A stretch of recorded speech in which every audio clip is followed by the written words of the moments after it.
1. Theoretical innovations of the Communist Party of China and the contribution of China's development to the world.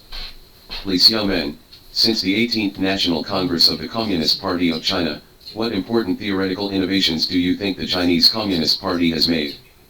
Novikov, the 18th National Congress of the Communist Party of China elected the party Central Committee with Comrade Xi Jinping at its core, and socialism with Chinese characteristics has entered a new era.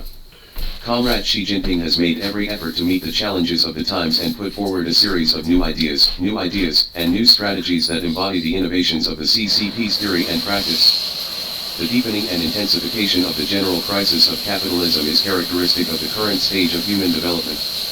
Historical experience shows that the realization of the interests of big capital will inevitably produce the most acute contradictions. But because it cannot solve these contradictions by itself, big capital has become more and more aggressive and dangerous. At the same time, most countries hope to get rid of the neocolonial shackles of American-style globalism and embark on an independent development path for the well-being of their own people. These two opposing trends are bound to lead to rapid intensification of various conflicts on the international stage.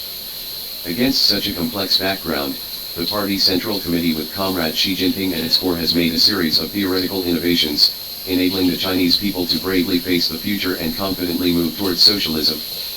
The Communist Party of China has armed itself with Xi Jinping thought on socialism with Chinese characteristics for a new era. In 2017, this idea was finally written into the party constitution at the 19th National Congress of the Communist Party of China. Xi Jinping thought on socialism with Chinese characteristics for a new era has consolidated the leadership of the Communist Party of China in all aspects of Chinese social life, including politics, scientific and cultural activities, and national security. This is a truly all-round theory, involving all aspects of Chinese social life, the work of the party and state agencies, etc. The innovative content of this thought includes the Chinese dream of the great rejuvenation of the Chinese nation, the new type of international relations centered on win-win cooperation, and the concept of a community of common destiny, the Belt and Road Initiative, etc. Li Xiaomen, how do you understand the above theoretical innovations? Novikov, first, among the many theoretical innovations, the most important is the concept of the Chinese dream of the great rejuvenation of the Chinese nation. The Communist Party of China regards the realization of the Chinese dream as a priority strategic task for China's development, and firmly relies on the people to benefit the people, so that every Chinese can realize their dreams in the process of striving for the dreams of the nation. Steadily improving the quality of life of the Chinese people has become one of the most important tasks of the Chinese Communist Party, and millions of Chinese communists are working hard every day to realize this dream. At the same time, China's development is inseparable from that of other countries and regions in the world. Without China's participation, it is impossible to achieve world prosperity and stability. Therefore, the Chinese dream of the great rejuvenation of the Chinese nation is connected with the yearning for a better life of people all over the world. The realization of the Chinese dream will benefit all mankind and open up a broader path for the cause of peace and progress. Second, in the field of foreign policy, after the 18th National Congress of the Communist Party of China, the Communist Party of China proposed to build a new type of international relations centered on win-win cooperation. The new type of international relations calls on all superpowers to avoid an arms race, avoid confrontation, prevent armed conflicts, and break the Thucydides trap. In the political field, China is committed to establishing a new type of partnership. In the economic field, China strives to create new opportunities for common development, and does everything possible to promote the implementation of promising international projects, create an atmosphere of trust and mutual understanding, put forward constructive cultural and educational initiatives, and jointly fight against the new crown pneumonia epidemic. In the field of international security, China strives to establish a global stability mechanism. These efforts reflect China's vision of actively building ties with the outside world and promoting the stable development of the entire international community. Third, the Belt and Road Initiative is a promising new concept of global economic governance. One of the most important global economic ideas in Xi Jinping thought on socialism with Chinese characteristics for a new era is the One Belt, One Road Initiative. On September 10, 2013, President Xi Jinping first proposed this initiative during his visit to Kazakhstan. This idea has now become a promising new concept of global economic governance, and its subsequent implementation will continue to have a major impact on contemporary world processes. In just a few years, the Belt and Road Initiative has become a reality, and participants are actively deepening cooperation in the political field. On the basis of strategic coordination, the concept of the whole is greater than the sum of its parts has been realized, and the structural links between countries have been strengthened. An extensive transportation network based on economic corridors has been established, and trade flows have become increasingly smooth. Capital integration is deepening, and new financial mechanisms have been established and are in operation. Friendly exchanges between peoples of various countries are deepening, and cooperation in science, education, health, and culture is developing. Contacts between non-governmental organizations are expanding. All this is the social basis of this international project with great potential. The concept of the Belt and Road was originally expressed as a road to prosperity, and this orientation helps to unleash the potential of all member states, promote economic integration and share scientific and technological achievements. The principles of extensive consultation, joint contribution, and shared benefits advocated by the Belt and Road will also promote a balanced and win-win globalization and form a check and balance on the imperialist globalization promoted by Washington. Fourth, the concept of a community with a shared future for mankind outlines a new world order system. The concept of a community with a shared future for mankind is one of the most important theoretical ideas of the Communist Party of China. The idea is relevant in current conditions, as humanity faces a host of acute problems from growing social inequality to environmental crises. Finding solutions together has become the most constructive approach for all countries in the world. Therefore, the role of Xi Jinping thought on socialism with Chinese characteristics for a new era goes far beyond China itself, and its influence affects all mankind. There is no doubt that this idea is fully in the interest of all nations and peoples living on our planet. This idea can ensure sustainable development and avoid nightmares such as wars, crises, and social inequality. Today, China is successfully expanding the scope of its cooperative partners. For the common development and prosperity of the world, China is willing to join hands with all countries in the world to realize the great dream of a community with a shared future for mankind. Ji Yuzheng, how do you evaluate China's significance and contribution to world development in the fields of poverty alleviation, fight against the new crown pneumonia epidemic, and green development? Novikov, under the leadership of the Communist Party of China, China has made great progress and exerted a huge influence on the development of countries around the world. Over the past 10 years, China's share of the global economy has grown from 11% to over 18%. There are very clear reasons for China's success. China's 5-year plan-based economic policy is based on scientific principles and is committed to the well-being of ordinary people. The practice of building socialism in China has proved that the socialist economic model rich in strategic and tactical planning is much more effective than the so-called free capitalist market. Not long ago, China was regarded by the West as a world factory that mainly relied on imported technology. In recent years, the situation has undergone fundamental changes. Today, China is making more and more achievements in various fields such as artificial intelligence, biotechnology, quantum communication, high-speed transportation, and space technology. China is already a rapidly developing technological powerhouse. China's contribution to global economic growth has reached 30%. In other words, China is increasingly becoming a major stabilizing force in the raging waves of a deep global crisis.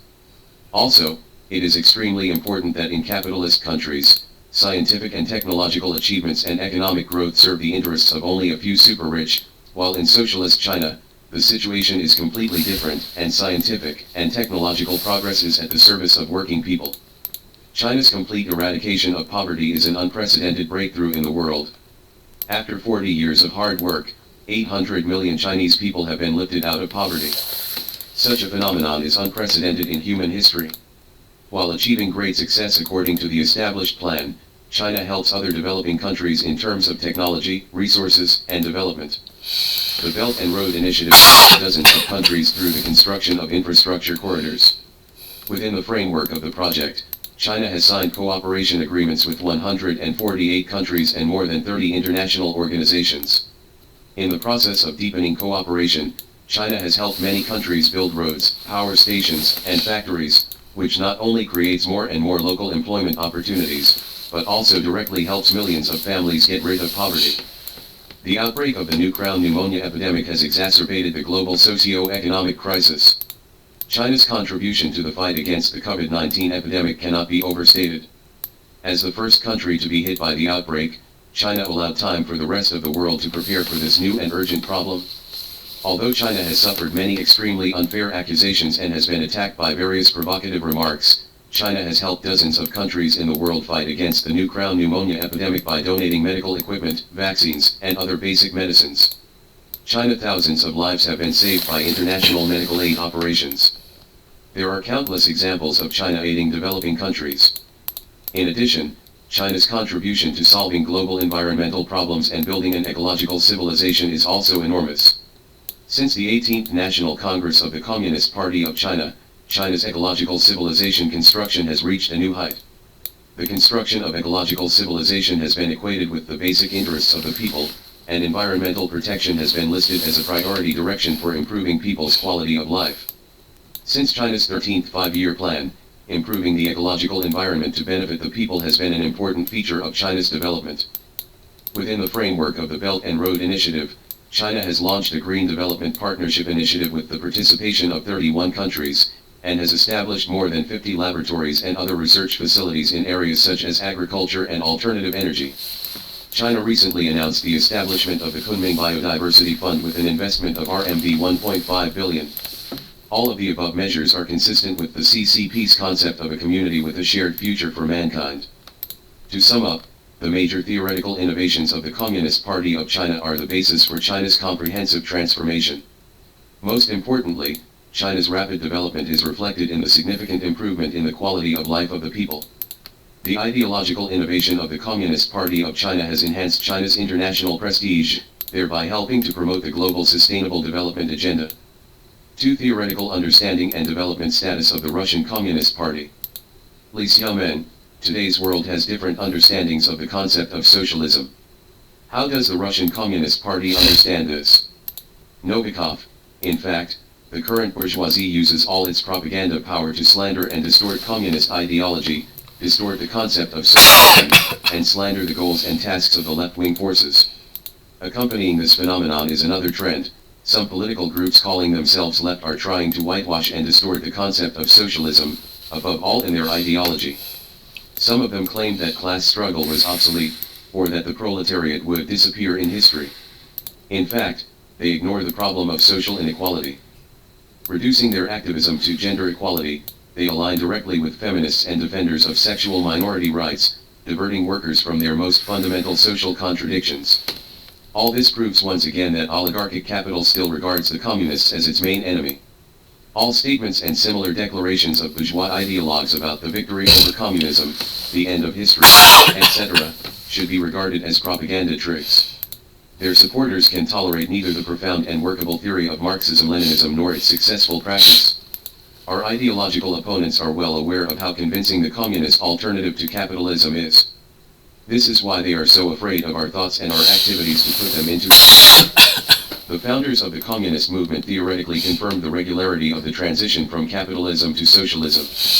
The concrete historical achievements of the Soviet Union, China, East Germany, Vietnam, Yugoslavia, and Cuba clearly demonstrate the correctness of these theoretical conclusions. The course of world history clearly shows that, in general, there are only two paths for human beings. One is that with growing inequality, sharper crises, constant bloodshed, cultural decline, and the establishment of electronic concentration camps, capitalism. The second is socialism, which can guarantee social progress and the overall development of the people of all countries, so that every honest person can live a decent and prosperous life. It is from this standpoint that the Russian Communist Party evaluates the main trends of the contemporary world. We believe that the disintegration of the Soviet Union was a setback in world history and a temporary retreat of socialism at the end of the 20th century. We also firmly believe that for true communists, those dramatic and even tragic events cannot be a reason for confusion and indifference, nor for taking the road of abandoning Marxism-Leninism. On the contrary, the real course of history more and more amply justifies the great communist doctrine. The Russian Communist Party, and all true communists on earth, firmly believe in the historical inevitability of establishing communism. We regard socialism as its first stage. Socialism is a society that develops a market economy in a planned manner based on public ownership of the means of production. This path of development eliminates the exploitation of man by man. At the same time, I would like to remind everyone that Marx, Engels, and Lenin repeatedly warned communists to avoid dogmatism. They try to keep us from the primitive and erroneous idea that there are ready-made, Precise recipes for building socialism and communism that apply equally to society regardless of economic development, social class structure, historical experience, and cultural traditions. We should not forget Lenin's words that the road to socialism will never be straight, but will be unimaginably complicated one. The Russian Communist Party adheres to Lenin's methodology in its self-evaluation and daily activities. Today we have to work in the specific conditions of bourgeois society, linking our methods of struggle to the domestic and international situation, to the level of development of the productive forces and the state of social class stratification in the country. It would be absurd not to take into account the maturity of these conditions of. Only by firmly standing on the standpoint of Marxism-Leninism can we help Russia to embark on the road of socialist development again. The Russian communists had the building of socialism as their main goal. The comprehensive development of the new society should be based on a solid scientific foundation. The result of the continuous improvement of socialism is that human beings will reach the level of development of a communist society. The Russian Communist Party exists to fulfill these great and noble tasks. The program of the Communist Party of Russia contains the exposition of socialism in the 21st century. This idea is included in the main documents of our party, which puts forward important requirements for further research on the current and future socialist cause. Hugo Chavez's theory of socialism in the 21st century is used quite frequently among left-wing forces, especially in Latin America. But for communists and Marxist-Leninists to use this term, it is necessary to define its specific content. The Russian Communist Party has shown its willingness to undertake this creative work by formulating relevant content in the party program. The Central Committee of the Russian Communist Party welcomes scientific activities aimed at developing Marxist ideas. At the same time, we have always insisted that it is unacceptable to abandon the fundamental principles, logic, meaning, content, and methodology of our theory. Otherwise, instead of taking the road of developing Marxism, one is doing the exact opposite, abandoning the theory of communism and slipping into the quagmire of opportunism. In these matters, communists are obliged to maintain the utmost loyalty to themselves and to society. The Russian Communist Party promotes the development of Marxist-Leninist theory from the following aspects. In order to cooperate with Marxist scholars outside the state, we created an all-Russian social organization, Russian Society of Socialist Scholars. Pravda, Soviet Russia, political education magazines and the internet platform of the Russian Communist Party regularly publish theoretical articles. We regularly initiate and host thematic conferences at international, national, and regional levels. We closely follow developments in left-wing political thought in Europe, Asia, the Americas, and Africa. Representatives of the Russian Communist Party take an active part in discussions of political and worldview issues at the annual International Conference of Communist and Workers' Parties. We are particularly interested in the research results of academic circles. Chinese universities and their affiliated schools of Marxism and various research centers are doing a lot of scientific research, not only for theoretical understanding of major processes and phenomena, but also for the research on the history of the movement, as well as the summary of China's own socialist construction experience. These tasks are very important.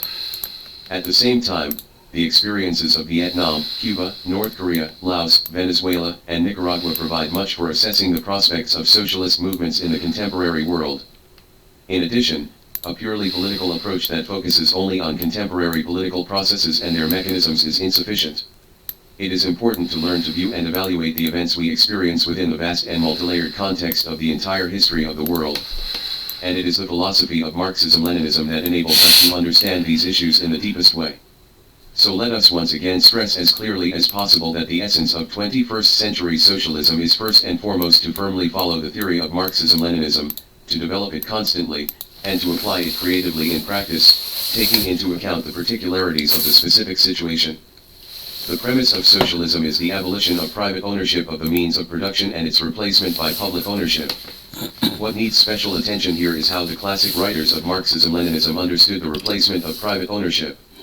You know, they don't think that the transformation of capitalist private ownership into state ownership is the ultimate goal of the communist movement. According to the vision of Marx and Lenin, in the stage of socialism, state ownership should gradually develop into real public ownership, that is, everyone is a co-owner. Therefore, the development of society requires solving a super task, to make it possible for every individual to enjoy all the wealth accumulated by human beings that was previously unattainable. Building on the achievements of the 20th century, socialism continues to move forward. As Zhukhanov, chairman of the Central Committee of the Russian Communist Party, pointed out many times in his speeches, China confidently took over the baton of the vanguard of socialist society construction at the beginning of the third millennium. Socialism in the 21st century is socialism in constant development with a communist outlook. Our socialist outlook is inseparable from the prioritization of science in social development. Socialism in the 21st century is unimaginable without scientific foresight, planning of national economy and improvement of human social structure. Socialism is a just society where workers enjoy full political rights. These rights must be firmly guaranteed by the ruling Communist Party and the socialist state. Most importantly, the rights of workers should be continuously enhanced through the increase of socio-economic opportunities. Without economic and social security, all political rights of citizens are like castles in the air, lacking foundation. Although capitalist countries claim to guarantee rights and freedoms, in fact their legal and political systems cannot ensure the implementation of the superficially attractive democratic principles. Only socialism can provide true equality to meet the basic needs of human beings, that is, to meet people's needs in creation, reproduction, communication, cognition, and so on. The transition to a just society requires the elimination of social inequalities. The first step towards this goal is the nationalization of large capitals. Of course, strengthening state ownership while balancing private ownership will not achieve socialism, but such a shift will greatly facilitate the transition to socialism. It is no accident that Lenin pointed out in his writings how the formation of state monopoly capitalism created the conditions for the transition to socialism. The nationalization of key economic sectors and the banking system is a top demand of the Russian Communist Party in its parliamentary and presidential campaign platforms. In this regard, we have the support of more and more Russian citizens, as well as our representation in the State Duma, other state power bodies and Zemstvo bodies. This means that our proposals are also increasingly attractive to the Russian people. Socialism in the 21st century is a truly democratic society. The struggle of the Russian Communist Party is to give way to Soviet-style democracy in Russia from Western-style bourgeois parliamentary democracy. Our party firmly believes that only the implementation of the norms and principles of socialist democracy can reliably protect Russia from the most dangerous challenges and threats of our time. Socialism in the 21st century is a society of high cultural value and achievement. Being on a socialist trajectory means equal access to culture for everyone. We believe that the primary purpose of education is to teach students to think, to be able to acquire and process knowledge creatively, and to actively apply knowledge in practice. Socialist Russia will re-establish the education system for the people, and the role of the family and the school in transmitting cultural values will multiply. In this society, the school will ensure the unity of moral education, intellectual development, and physical development.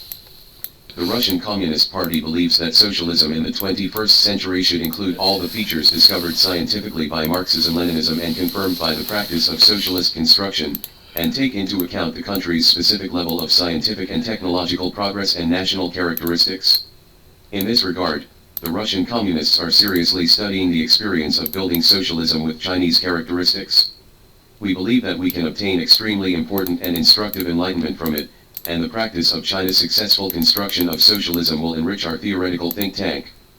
Jiyuzhan, since its establishment, the Russian Communist Party has faced the problem of declining number of party members and aging party members.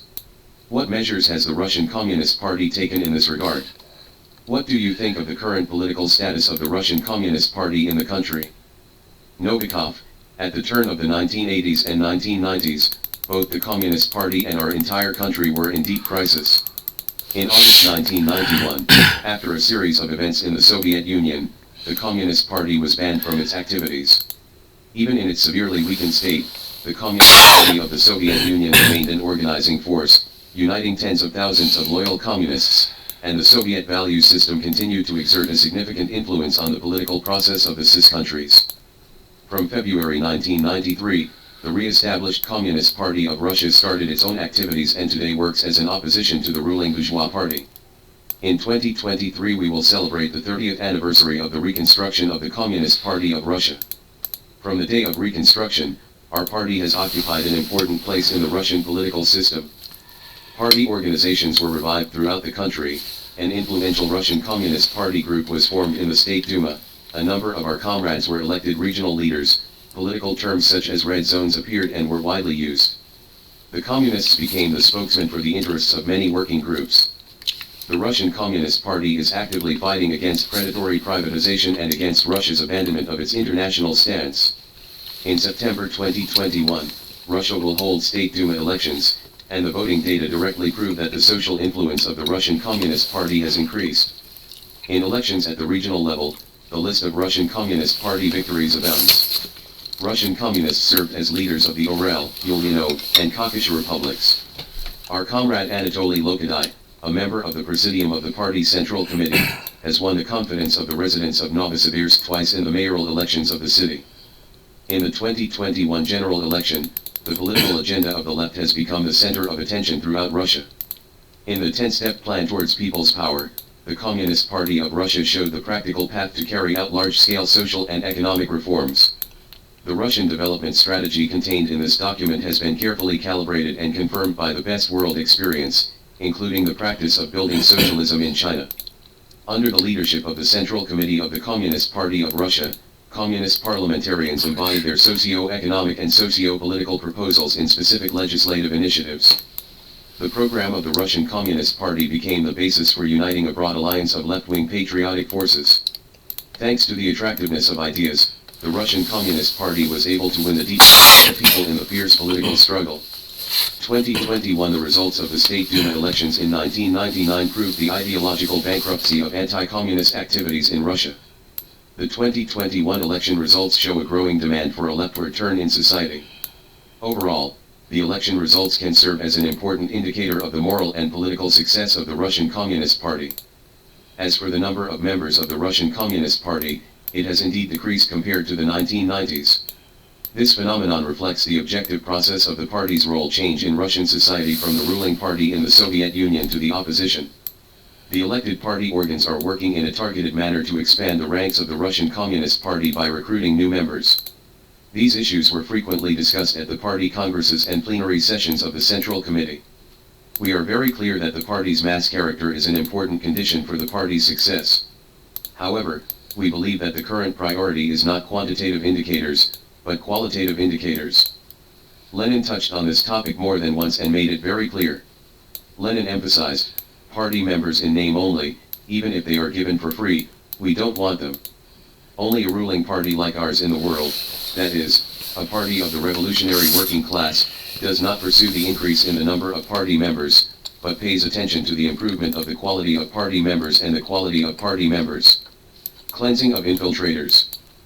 We have re-registered party members on more than one occasion in order to drive out such infiltrators and keep only the conscious and truly communist loyalists in the party. We have also used the method of mobilizing people to go to the front and participate in Saturday voluntary labor to purge the party of those who want to get the benefits of being a member of the ruling party rather than shouldering the burden of selfless work for communism. 2. The Central Committee of the Russian Communist Party stipulates that those who intend to join our team must be carefully inspected. Similarly, there are strict requirements for official membership of the Russian Communist Party. Concepts such as inter-party discipline and democratic centralism are not empty talk. For the elected organs of the Russian Communist Party, such as the Party Committee and the Supervisory Committee, moral outlook and political awareness are very important, and the responsibility for the common cause of the Communist Party members at all levels is also very important. This requirement is the same for ordinary party members and government officials. The work of recruiting new members of the Communist Party has been going on. The current number of members of the Communist Party of Russia is 16,410,000. We believe that it is of great significance to recruit outstanding representatives of the working class and peasants into our ranks. This is extremely important to maintain the party's class attributes. We pay special attention to the construction of grassroots organizations. Our party actively supports the development of youth organizations, women's organizations, and professional organizations. Under the direct leadership of the Communist Party of Russia, the history of the Red Scarf Vanguard continued. This year, Lenin's Vanguard turns 100 years old. Tens of thousands of young people are united in the organization of the Lenin Communist Youth League of the Russian Federation. The Youth League also has the mission of sending young comrades to the party. Even in the extraordinary year of 2021, more than 14,000 new members of the Communist Party have enriched the ranks of the Russian Communist Party. It has to be pointed out that the enrichment of our party is mainly due to the selection of young and middle-aged representatives. At present, the party cadres are developing younger. Representatives of the young and middle-aged generation entered the leadership of the party's Central Committee.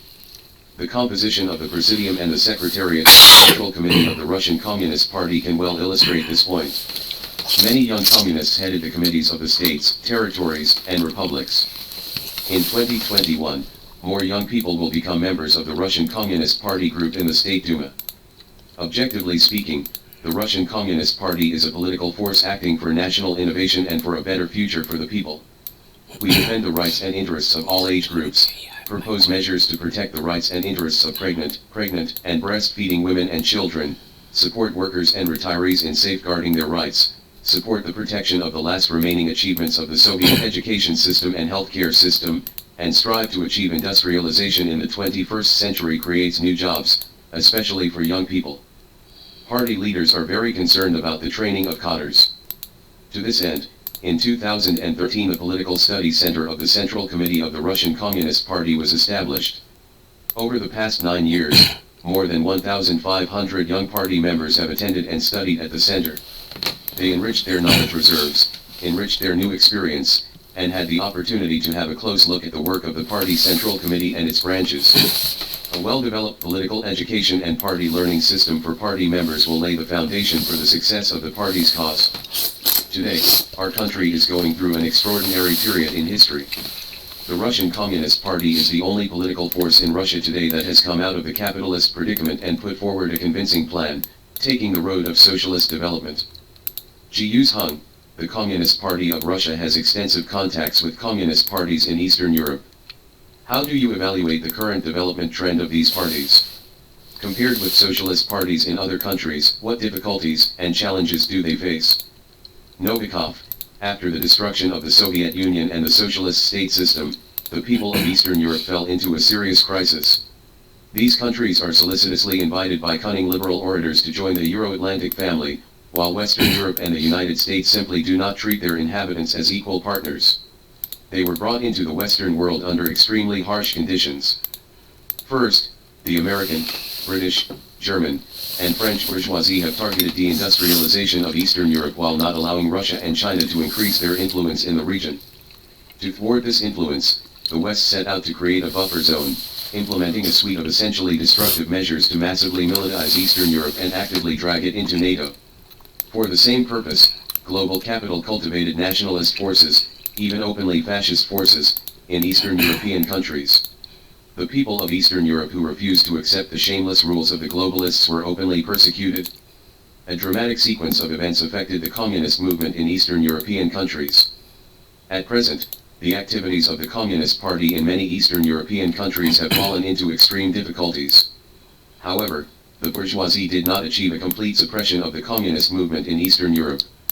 The struggle of the Communist Party and other left-wing forces against their country's participation in NATO's military adventures is well known.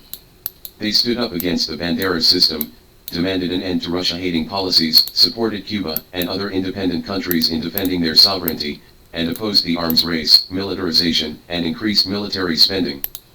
The current situation of the communist parties in Eastern Europe depends to a large extent on whether NATO is actively involved in the Russia-Ukraine conflict and the fanaticism of Russia.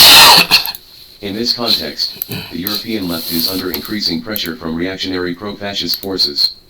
In the current situation, the banning of the Ukrainian Communist Party is far from a special episode or an individual incident. This event should be seen as one step in the offensive of bourgeois reaction against the entire communist front. With the strengthening of reactionary forces in the political life of EU countries, the Communist Party of all European countries may become the target of exclusion and persecution. Under these circumstances, supporters of European socialism are left with only one option: to take the road of resistance, to fight for freedom and true democracy, to fight for broad political and socio-economic reforms for the benefit of the people. The road of struggle. 3. The world pattern and the future of Russia. Li Xiaomen, Xi Jinping pointed out that the world is facing major changes unseen in a century. What is your opinion on this? Novikov, I think that the Chinese leaders made some very accurate and extremely important conclusions at the SCO Samarkand summit. After the disintegration of the Soviet Union, the previously formed world order left the main foundation. But contemporary international processes are radically changing the post-World War II world order that long preserved humanity from nuclear catastrophe. A new era has dawned, and the world is rapidly descending into a state of instability on a large scale. Our party's analysis of the world's situation is very similar to the analysis and conclusions of the Chinese Communist Party. In fact, it should be so, since we are two fraternal parties armed with common theoretical views. The current worldwide shock, if not catastrophic in appearance, is predictably catastrophic. In 2002, Zhuganov put forward some thoughts on this issue in his book Globalization and the Destiny of Mankind. He writes, "The world around us has not become any safer since the collapse of the Soviet Union. Quite the contrary, with the collapse of the Soviet Union, the entire system of containment and balancing was destroyed. With the rise of the Soviet military threat, the West is not disarmed. It still pins its hopes on military force as its main tool to protect its interests. It seeks a new enemy image to justify the heightened war fervor." 3. Currently, the capitalist system is sinking deeper and deeper into crisis, trapped by its own contradictions. However, it has no intention of giving up its right to exist. It is trying to save itself from creating global conflict. Today, the fact that the crisis in the capitalist world has intensified is well known. Not even the leading political leaders of the capitalist world can deny this. 3 years ago, Macron declared that capitalism has gone mad. In 2021, Putin told the Valdai Forum that the current capitalist model is unsustainable. At the same time, however, imperialism continues its dark work. For example, the United States is formulating plans to eliminate those countries that refuse to comply with the outrageous demands of global capital and do not want to serve the interests of the golden billion. Our party has been following up and analyzing various events, trends, and phenomena happening in the world today. The fourth joint plenary meeting of the Central Committee of the Russian Communist Party and the Central Supervisory Commission held on July 2, 2022 made a comprehensive analysis of the international situation, including special military operations in Ukraine. In the report, Zhuganov, chairman of the party's Central Committee, revealed the deep root of the current crisis and pointed out the path to overcome it. The Russian Communist Party believes that a 2014 state coup involving Western powers triggered Ukraine's massive decline. The goal of the state coup was to forcibly sever the centuries-old historical ties between Ukraine and Russia. Political terror, ethnic cleansing and language cleansing followed. The Bandera regime established a fascist political system, the living conditions of the laborers deteriorated sharply, and the communists were persecuted on a large scale. Li Xiaomen, since the outbreak of the Russia-Ukraine conflict, there is no sign of easing up. How does the Russian Communist Party view Russia's military action against Ukraine? Novikov, in order to safeguard its own interests, world capital has aimed its blades, namely military, political, economic and information blades, at two countries, China and Russia. Ukraine was chosen as the bridgehead for the first large-scale operation. The Russian Communist Party supported the laborers of Donbass and Crimea from the very beginning. We provide and continue to provide humanitarian assistance to the residents of the Donetsk People's Republic and the Luhansk People's Republic who have suffered brutal gun attacks. The Russian Communist Party is the only party in parliament that has consistently demanded official Russian recognition of the Donetsk and Luhansk People's Republics since the moment they were proclaimed. The Russian Communist Party believes that the purpose of our announced actions, the denazification and demilitarization of Ukraine, is of principled significance for the fate of all of Europe, for the fate of the world. Today, Russia protects its own interests against the backdrop of being forced to engage in a hybrid war with the West. We communists firmly believe that in order to succeed in the battle unfolding on a large scale, our country must undergo extensive and comprehensive reforms in the socio-economic sphere. The Russian Communist Party proposes a systemic deep reform that benefits the broad masses of the people. Pursuing our anti-crisis program can enhance Russia's role in world affairs. Closer and more comprehensive integration of Russia, China, and other sovereign states, including deepening political and economic ties, will help overcome world crises and have a beneficial impact on world politics as a whole. Harmony in international relations is especially necessary today. To quote Zhuganov again from his report to the July plenary session of our party's Central Committee, the liberal hype about globalization is only the latest form of mass imperialism. Capital is using technological achievements to force the world to accept it even more forcefully. The will. The collapse of the Soviet Union only delayed the intensification of the systemic crisis of capitalism, helping it capture new markets and neutralize competition with socialism. But the stimulant has worn off. The screws of the crisis have been retightened. The complex political and military situation in the world has pushed Russia and China to get closer to each other in order to effectively protect the interests of their respective nation-states. The plenary session of our party Central Committee put forward in this regard, for the Russian Communist Party, consolidating the friendship with its historical neighbors is not a matter of strategy, but a matter of strategy. In essence, China has prevented the attempt to comprehensively sanction our country from success. It has become increasingly clear that what is going on is not a war of Russia against Ukraine, but a war of world capital against Russia. The purpose of the United States and its vassal states is to stop my country from taking off, destroy our country, and restore the colonial system. The collective action of the West threatens the whole world. It should be noted that Russian communists are satisfied with the high level of mutual understanding between the leaders of China and Russia. Not long ago, the meeting between Putin and Xi Jinping at the Samarkand summit of the Shanghai Cooperation Organization proved once again that this mutual trust has reached an unprecedented level. Xi Yuzhong, in the face of multiple sanctions, what will Russia do in the future? Novikov, first of all, I would like to point out the fact that the West often says, the whole world condemns Russia's actions against Ukraine. However, anyone with a little political common sense would regard this kind of empty propaganda as a shameless and brazen lie. Those who oppose my country are only part of the international community, and even Western countries are not completely consistent in their policies towards Russia, let alone other countries in the world. Dozens of governments in Asia, Latin America, and Africa maintain normal relations with Moscow, with all but a few. They express their willingness not only to continue cooperation, but also to comprehensively deepen cooperation for the benefit of the two peoples. The BRICS Summit and the Shanghai Cooperation Organization Summit held not long ago confirmed this fact again. Countries such as Argentina and Iran have all expressed their willingness to become members of this authoritative interstate association. There are also countries that have shown interest in participating in SCO activities. Instead of Washington's approach of weakening the United Nations, these countries are taking a different path. The purpose of their attempt to unite is not to seek confrontation, but to pursue cooperation of equality and mutual benefit. Over the years, the Russian Communist Party has always insisted on protecting and developing the country's productive forces. Our party has confirmed that this approach is the backbone of national security. We firmly believe that Russia needs a new industrialization. Building the most modern industry meets the fundamental needs of our large country in a complex natural climate environment. We believe that pragmatic state support for agriculture is a key factor in ensuring overall food security. The set of measures proposed by the Russian Communist Party is directly related to improving people's living standards, expanding the scope of social security, and improving residents' purchasing power. We believe that China's construction and achievements are enough to prove that China's experience can be used in Russia. Xi Yuzhong, what do you think are the deep roots of the contemporary crisis, and what are the solutions? How do you view the current world situation and the triangular relationship between China, the United States and Russia? Novikov, the world crisis is intensifying, the main reasons for which are obvious.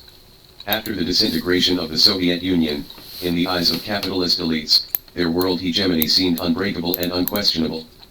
However, now they suddenly discovered that the world hegemony they had carefully built for a long time was slipping away from their tightly held hands. More and more people in the world are unwilling to succumb to the outrageous demands of the global capital oligarchy. We have an alternative world system option. The emergence and development of organizations and initiatives such as the BRICS, the Shanghai Cooperation Organization, the Eurasian Economic Union, and the Belt and Road are proof. Left-wing forces and anti-imperialist forces in different regions of the world also have some successful experiences. Many refuse to support Western anti-Russia and anti-China policies. Attempts at color revolutions have failed in Belarus, Venezuela, and Nicaragua. Even Colombia, traditionally considered a reliable vassal and hereditary domain of the United States, was elected by representatives of the left. China and Russia are the main targets of the world imperialist reactionary forces at the current historical stage. Both countries are seen as threats because of their ability to be pivotal pivots in a new, fairer, and more equitable world order. Under the condition that China and Russia are united, their economic and military power will not leave a chance for the transnational oligarchs to assume world hegemony. To weaken and demonize Russia, Ukraine is being used as a battering ram. As for China, they are trying to put pressure on China by playing the Taiwan card and escalate the situation around the South China Sea by any means. Clearly, the solution to contemporary crises is an unwavering rejection of the hegemonic state. Xi Jinping's concept of promoting the building of a community with a shared future for mankind can provide a good ideological foundation for equal cooperation among sovereign countries. The strength of this idea is that it provides a clear basis for building a better system of international law. The cooperation method proposed on the basis of a community with a shared future for mankind conforms to the interests of all countries and peoples to the greatest extent. The fact that the triangular relationship between Russia, China, and the United States is a decisive factor in the course of the world today cannot be ignored. The problem is that the United States of this triangle is trying to control the other two corners, just as it controls the rest of the world. This is a major cause of global instability, increased conflict, and escalation of armed forces. A global imbalance threatens to lead humanity straight to global catastrophe. Of course, I am totally unwilling to believe such a script, but the development of events is completely in line with the logic of the decline of this completely bankrupt, disintegrated and accelerated corruption of the capitalist system. To avoid the worst from happening, good people should see the underlying causes of various world problems. These problems are global, but that doesn't mean they're out of reach for ordinary people. Under such circumstances, everyone has their own role in history, and they are all making choices that determine their destiny, whether to participate in resisting the disaster that capitalism brings to the world, or to hang on to it without their own business. China under the leadership of the Communist Party of China has eloquently proved to everyone that there is another excellent alternative to the road of capitalism, which is doomed to perish in history. Zhuganov noticed this fact. He criticized more than once capitalism that has lost its center of gravity, and emphasized that only by turning to socialism can we get rid of the global economic crisis, social crisis, and moral crisis induced by the West. Russian communists believe that providing a more promising development model for mankind is China's main historical mission in today's world. It should be clear that Russia and China are great countries that cannot deny their historical mission and must fight for a better world.